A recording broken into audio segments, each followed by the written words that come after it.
Hello, and welcome back to my YouTube channel. My name is Professor Gavala, and today I'm going to be doing a source-free parallel RLC circuit example, which builds off of two videos that I've made in the past. The first one is the source-free parallel RLC circuit clearly explained, and the second one is the overdamped, critically damped, and overdamped part 2 clearly explained, which I'll post on the top right hand side corner of this video. So please feel free to check that out before coming to this video. Where in this example, we're tasked with finding the natural response of V of t, or the voltage across my capacitor, for a resistor value of 1.923 ohms, a resistor value of 5 ohms, and a resistor value of 2.25 ohms, where we consider that the circuit has been in steady state at t is equated to 0 minus.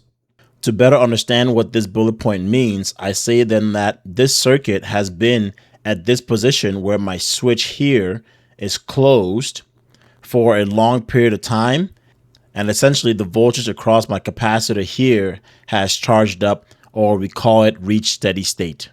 We're going to analyze what this voltage here is and what this current across this inductor here is, and I'm going to call that case 0. And then we're going to also analyze my V of t when R is equated to 1.923, which I call case 1. And the next case is going to be when R is equated to 5 ohms, which I call case 2. And then the last case is case 3 when R is equated to 6.25 ohms. As you will see, when we solve for this V of t, we're going to get different system cases, specifically the overdamped case, the critically damped case, and the underdamped case, so that the viewer can see how each of these cases are replicated in the circuit.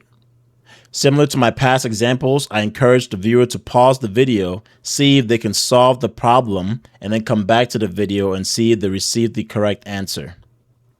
Okay, so now let's go ahead and jump into case 0, where again we consider that this T here is closed. Okay, so the main thing for case 0, which we want to find, is this VC of 0, or the initial voltage across my capacitor, which I will also call just V of 0, or simply V naught. And we also want to find the current across my inductor at time is equals to 0, which I will also call I of 0, or simply I naught. So we say that at t is equated to 0 minus, or t is equals to 0, what happens to this voltage here? And as you can see, this 5 volts power supply here, if I call this terminal A and terminal B, is the same across here, terminals A and terminals B. As a result, as my circuit reaches steady state at t is equals to 0, this voltage V of t, which I'll simply call V of 0, is equated to 5 volts. Another way to think about it is this capacitor becomes an open, where if I put a voltmeter here, I'm going to read this 5 volts. Okay, so I can go ahead and say that V of 0, which is equated to V naught, is equated to 5 volts. For the current through my inductor here, as you can see, there's an open between terminals 1 and terminals 2. Therefore, the current that's flowing through here, I, is equated to 0. Or we can say then that this here is simply just an open wire, where IL of 0, which we said was simply I of 0, or capital I naught, is simply equated to 0 amps. These two solutions are simply what I call my initial conditions, and we will use it throughout case 1, 2, and 3. All right, so now let's go to the first case, where again this R value here is equated to 1.923. So for the first case, or case 1, where t is greater than 0 and R is equated to 1.923, we know that from a previous video we need to find this alpha, which is my damping factor, and we said that this is equated to 1 over 2 RC. So then for this case, this is equated to 1 over 2 times 1.923 ohms times 10 to the minus 3 farads.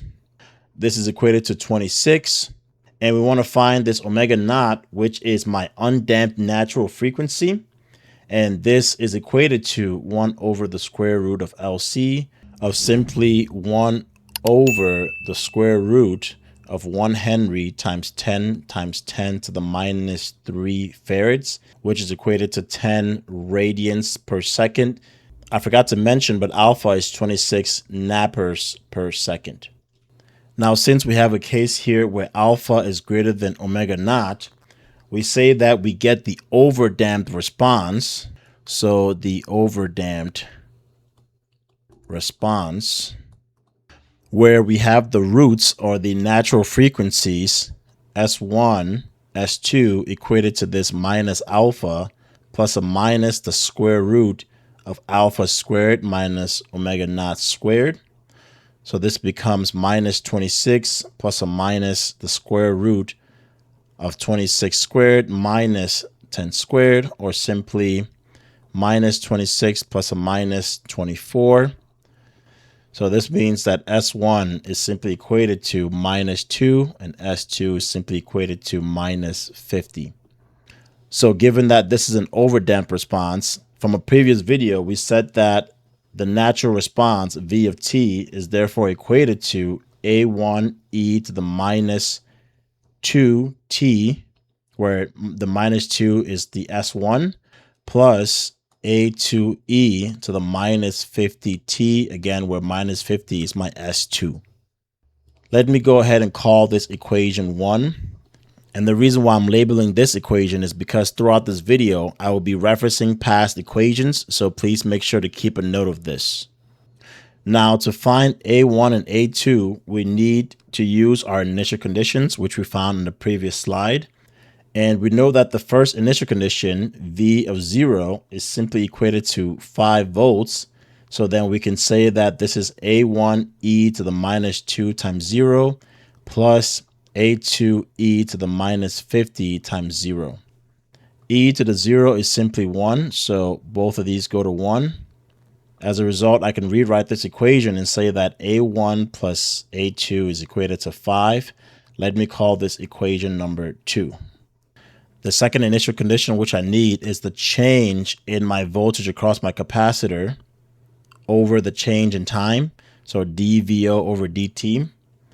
And from a previous video, we said that this is equated to minus V of 0 R times I of 0, or the current across my inductor, divided by RC.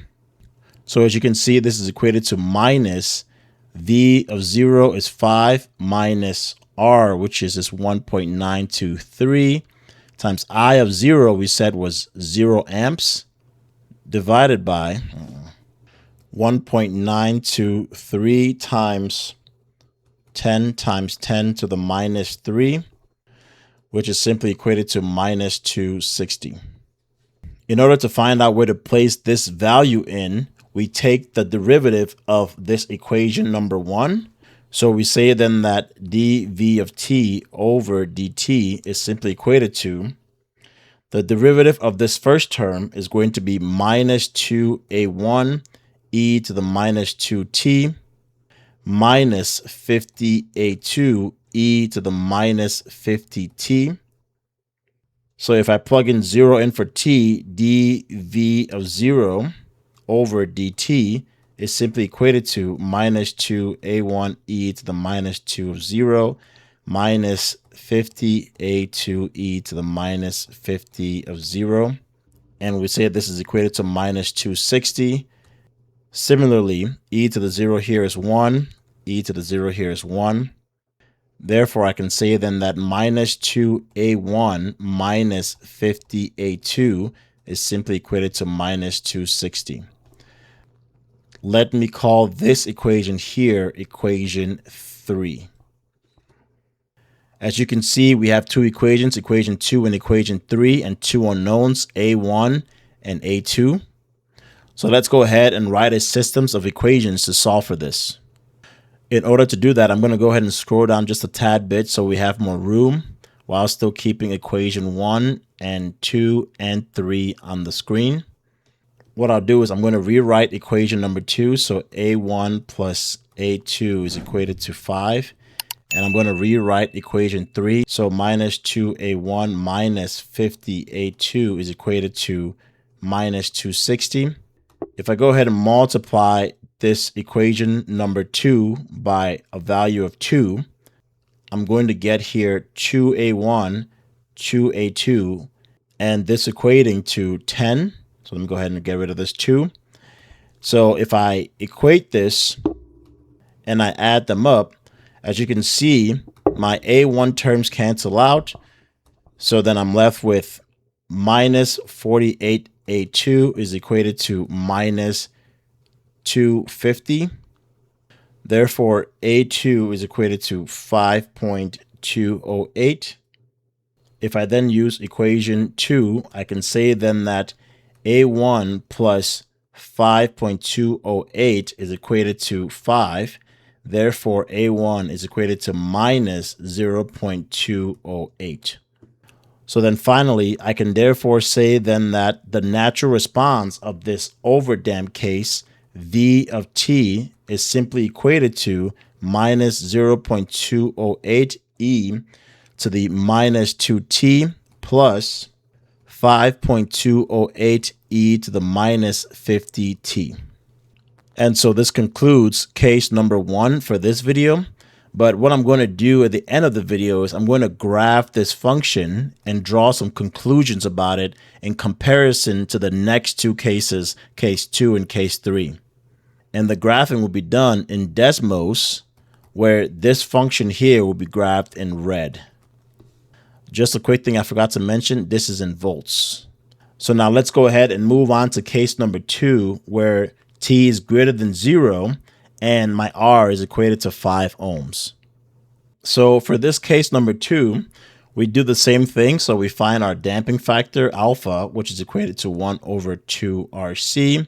So then this is equated to 1 over 2 times 5 times 10 times 10 to the minus 3, which is equated to 10 nappers per second. And my undamped natural frequency, omega naught, is equated to 1 over the square root of LC. Since L, or my inductor, and my capacitor did not change, this is simply equated to 10 radians per second, similar to case number 1. And as you can see, in this case, alpha is equated to omega naught. So then we get this critically damped case, where again, from a previous video, that means that S1 and S2 are equated to minus alpha. And the natural response, V of t, is going to be equated to A1 plus A2t times e to the s, which is minus 10t. Again, this is because S1 is equated to S2, which is equated to minus alpha, or simply just minus 10. For this video, let me go ahead and call this equation number 4. In order to find A1 and A2, we apply our initial conditions. So then we know that V of 0 is equated to this 5 volts, which is equated to A1 plus A2 times 0 times e to the minus 10 times 0. E to the 0 here is simply 1. A2 times 0 is 0. So then this becomes A1 is equated to 5. And let me call this equation number 5. In order to find A2, we need to take our second initial condition, which tells us that we need dVO over dt. And this is equated to minus V of 0 plus R times I of 0 over RC, which is equated to minus 5 plus 5 times 0 over 5 times 10 to the minus 3, which is equated to minus 100. Next, we differentiate equation number 4 here. So we get dV of t over dt is equated to, in order to find this, we do the product rule. So let me take the derivative of the terms inside the parentheses. So this becomes 0 plus A2. I leave my second term alone, so e to the minus 10t plus, Leave the things in the parentheses alone. So a1 plus a2t. And I take the derivative of my second term. So this becomes minus 10 e to the minus 10t. So then this is equated to, what I can do is I can pull out this e to the minus 10t. And what I'm left with is this a2 term here. So a2. And then this a1 term times negative 10. So minus 10a1. And then this a2t term times negative 10. So then minus 10a2t. Let me go ahead and consider dv of 0 over dt is equated to e to the minus 10 times 0 times a2 minus 10a1 minus 10a2 times 0 is equated to minus 100. This e to the 0 here goes to 1, and this a2 term here goes to 0. If we consider that a1 is equated to 5 from equation number 5 here, we can then say then that a2 minus 10 times 5 is equated to minus 100, or simply a2 is equated to minus 50. Where therefore we can say then that the natural response v of t is equated to this 5 minus 50t e to the minus 10t volts. And this concludes our proof, where at the end of the video, I will be graphing this as well in Desmos. And what we'll do is we'll draw some conclusions about this critically damped system compared to my other systems in case 1 and case 3. Note that I will be graphing this critically damped case in blue. Let's now go ahead and go to the final case, or case number 3, where again t is greater than 0, but R is equated to 6.25 ohms. For the last case, or case number 3 of this example, where R is equated to 6.25, we know that our alpha is equated to this 1 over 2RC, which is equated to 1 over 2 times 6.25 times 10 times 10 to the minus 3, which is equated to 8 nappers per second. And the undamped natural frequency, omega naught, is equated to 1 over the square root of LC, which is simply equated to 10 radians per second, or the same as our previous two cases, case 1 and case 2.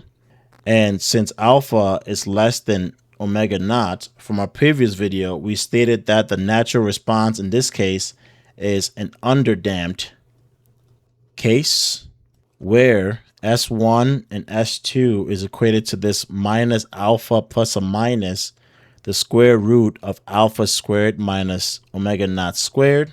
So this is equated to minus 8 plus or minus the square root of 8 squared minus 10 squared. Or simply we can say that this is minus 8 plus or minus the square root of minus 36. And so this is equated to minus 8 plus or minus 6j. So to be clear, S1 is equated to minus 8 plus 6j, and S2 is equated to minus 8 minus 6j. Therefore, our corresponding natural frequency, V of t, is equated to this A1 cosine 6t plus A2 sine 6t, and all this is times e to the minus 8t. Let me go ahead and call this equation number 6. And similar to our previous slide, in order to find A1 and A2, we need to consider our initial conditions. So for my first initial condition, which says that V of 0 is equated to this 5 volts. So this is equated to A1 cosine of 0 plus A2 sine of 0 times e to the minus 0. E to the 0 is simply just 1. Sine of 0 is 0 and cosine of 0 is 1. So then I can write an equation that just tells me that A1 is equated to 5. And let me call this equation number 7. The second initial condition that we need is this dVo over dt, which is equated to minus V naught plus R times I naught over RC. So then this is equated to minus 5 minus 6.25 times 0 over 6.25 times 10 times 10 to the minus 3, which is simply equated to minus 80. If we go ahead and find the derivative of this v of t, so dvt over dt, we get this long function. I'm going to treat this as two terms. So this here is my first term, and this here is my second term. So I'm going to use the product rule.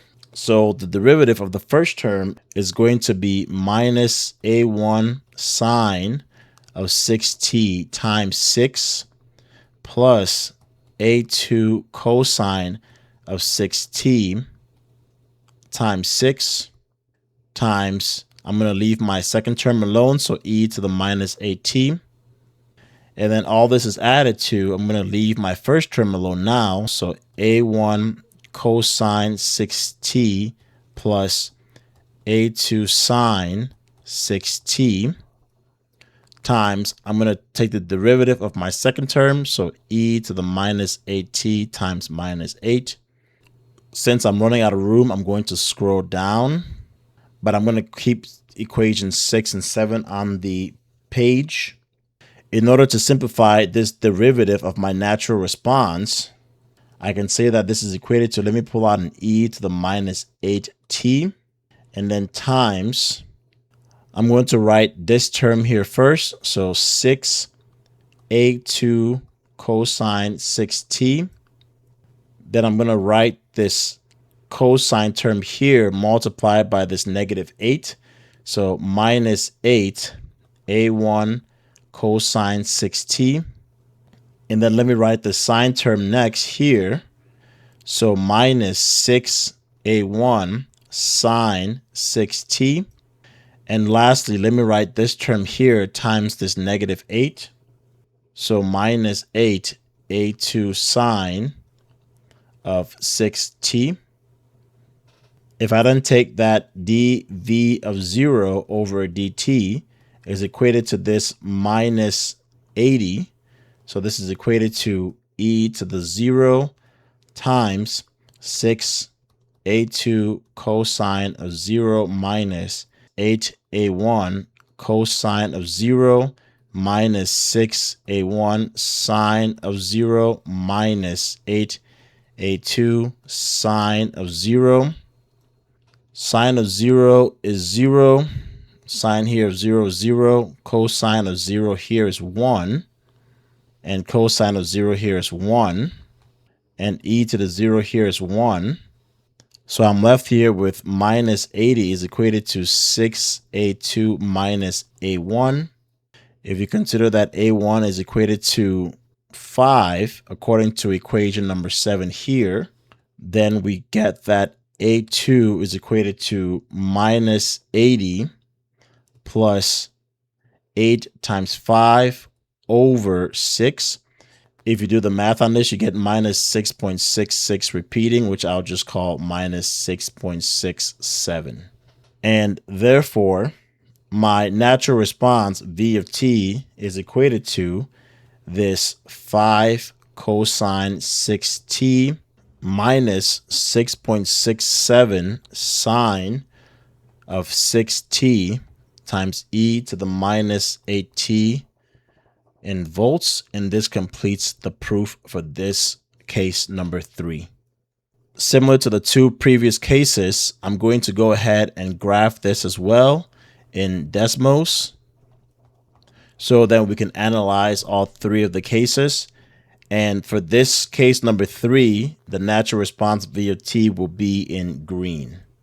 If you have any questions or concerns so far, please go ahead and leave them down in the comment section below, and I'll be sure to get back to you. Let's now go ahead and graph these 3 cases in Desmos. Okay, so I've gone ahead and graphed all 3 of these functions, where again, the first case is in red, the second case is in blue, and the third case is in green.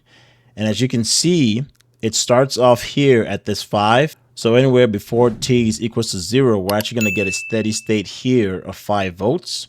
And then at t is greater than 0, my voltage across my capacitor is going to shoot down as shown here. And this is where the interesting things happen. So let me go ahead and talk about the overdamped case first, or the red case. As you can see, it drops down extremely fast because of this minus 2t term here. But then it takes forever to reach 0 when it's coming back up, or to reach steady state. And this case isn't necessarily the best case or the most ideal case because it takes a long time to reach steady state. Again, remember from our previous example that we gave was similar to an emergency door closing. It takes a long time for it to slowly disperse its energy and close all the way through. The second case we can study is this blue value, or case number 2, where it drops down, or the voltage across my capacitor drops down, but then it reaches steady state right here, as we can see, extremely fast when compared to the red case or the green case, right? And again, in a system or ideal system, the critically damped case is the one you really want to use because it reaches steady state faster than the other cases. Where again, specific case is, for example, a kitchen scale, where when you put food on it, it jumps right to the value with no delay. And lastly, the green case, or the underdamped case, as you can see, drops down low faster than the blue case because the damping factor is this minus AT, or e to the minus AT. So as you can see, it drops a little bit faster than the blue case. But as we know, this green case may cross 0 sooner on its first pass, but it takes longer to stay at 0 because it keeps swinging back and forth, right? Again, because of this cosine and sine function, right? It just keeps swinging back and forth as time goes to infinity. All right, so I hope this example really helps you grasp the different natural response cases for a source-free parallel RLC circuit. Again, if you have any questions or concerns, please leave them down in the comment section below, and I'll be sure to get back to you. If you liked the video, please make sure to give it a thumbs up, and please make sure to share the video with your colleagues and friends so they can also obtain the knowledge given in the video. And lastly, if you like the content which the YouTube channel is providing, please consider subscribing. It really helps the algorithm. Thank you.